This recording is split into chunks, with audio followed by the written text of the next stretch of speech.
Sanki indi de kapıdan gireceksen, senden kalan hatireler yegane dayaktı. Ad gününde adını yazıp susuram. Hamı əziz atam yazıp paylaşanda,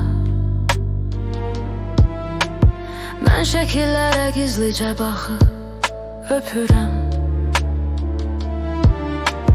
Köhnə bir çərçivə saxlayıram yanımda, tozunu siləndə sənə söykənib ürəyim. Mən atasız bir qızam, hamı bilməsə də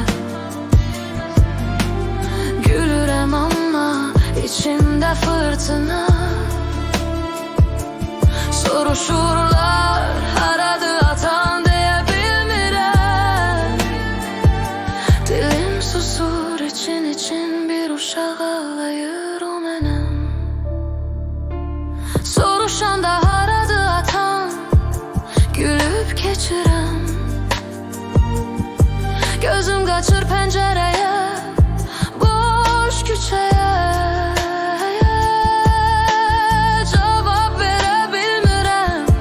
Boğazım tutulur yenə, səsim ilişir o son qızın kəlməsinə. Mən atasız bir qızam, hamı bilməsə də gülüşümdə fırtına içinirəm amma.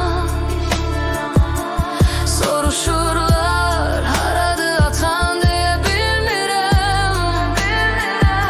Dilim susur için bir uşaq ağlayır mənə. Bəzən yuxuda əlindən tutub danışıram. Sən qorxma, buradayam deyirsən asta.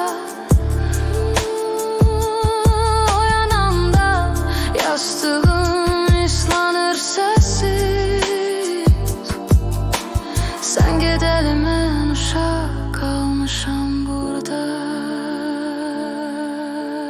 Mən atasız bir qızam, hamı bilməsə də şəkillə danışıram, səsin yox.